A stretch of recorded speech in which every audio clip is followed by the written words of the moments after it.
Snævísla mörður sem alltaf 20 cm langur, lifir allt norðurhvel jarðar, ekki á Íslandi reyndar, en hafa verið fluttar mjög víða út af skinnunum og valdi þá usla í lífríki þeirra landa þar sem þær sleppa út, en þetta einn minnsti mörður í heimi. Étur mýs og ýmis minni nagdýr, líka fugla og egg og allt sem þær ná í, og þurfa að éta þriðjung af líkamsstærð sinni daglega, sem nú slatti.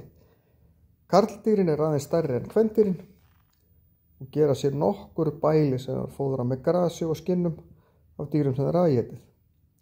Yrlingarnir sem fæðast á vorin yfirleitt 5-6 eitthvað svoleiðis, en kvendýrið sé alfarið að sjá þá.